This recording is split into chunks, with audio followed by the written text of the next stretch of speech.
Thank you mas. Ini mungkin film yang paling ribet yang pernah saya kerjain, karena contohnya di Wiro Sableng misalnya, Wiro Sableng tuh ribet, tapi actionnya terfokus sama fighting. Benten Jody mungkin ribet karena syutingnya kita harus dalam pandemi dan tengah hutan, tapi sebenarnya actionnya tuh cuma mungkin 1/3 film terakhir gitu. Lalu Mencuri Raden Saleh nggak ada gunshot, gunfight, nggak ada explosion gitu. Nah ini di sini semua tiba-tiba semuanya ada dan harus dikerjain. Produsernya bilang, Tohan bilang, waktu lu cuma 40 hari gitu.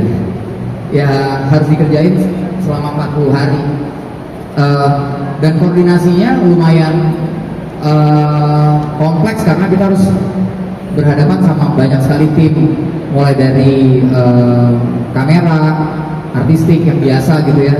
Terus sekarang ada armory, lalu ada special effect, ada visual effect. Special effect sama special effect itu dua tim yang berbeda.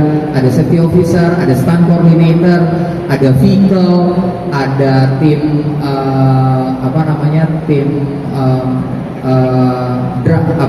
drifting gitu.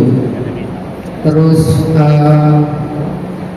tim hacking, jadi ada 10 tim yang tiba-tiba harus berkoordinasi di satu waktu bersamaan, dan itu berulangnya lumayan banyak gitu. Jadi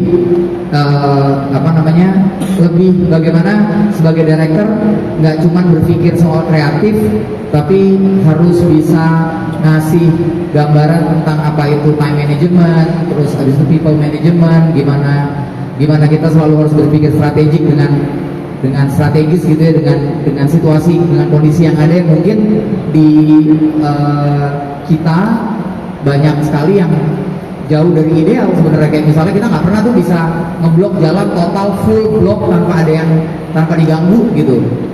Nah itu gimana tuh cara ngaturnya? Bahkan misalnya ketika Agnes nabrakin mobil, terus mobilnya meledak terbalik yang di Fatmawati, untuk adegan itu tuh kita cuma bisa ngeblok jalannya tuh 15 menit dah gitu, dan cuma punya satu kesempatan karena itu jalur urat nadinya Jakarta, dimana orang dari selatan kalau ke pusat itu lewat situ gitu.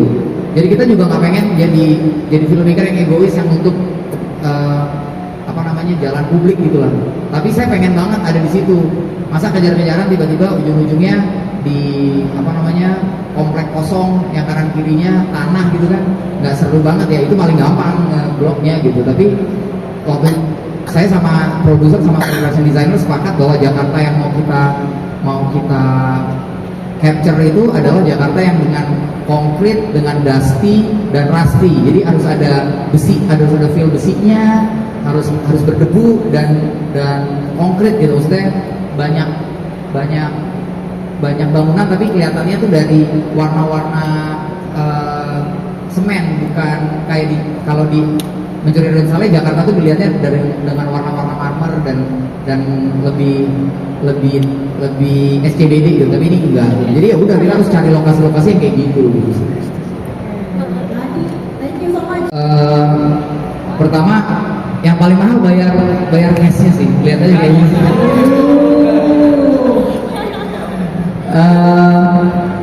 Kalau izin sebenarnya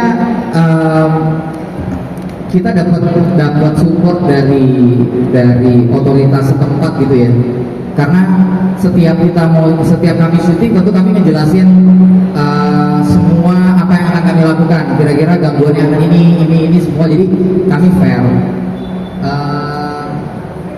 Jadi tentu ada batasannya, kayak misalnya kalau kayak di Jalan Fatmawati kita harus setiap adegan tuh cuma 15 menit gitu. Jadi ya harus diikutin aja sih. Dan setelah selesai syuting ya diberesin loh gitu kan. pasti diberesin, dibuang ke tong sampah, yang rusak dibenerin. Tapi so far sih nggak ada ya. Maksudnya kemarin semua baik-baik aja. Dan kalau hanya biaya produksi, saya nggak bisa sebut gitu ya biaya produksinya. Tapi ya mungkin kalau normal-normalnya kayak saya bikin 3 film jadi satu gitu di sini. Wow, udah kurang lebih cukup menjawab ya, cukup bisa ada bayangan kita 3 film jadi satu, jadilah film 13 bom di Jakarta.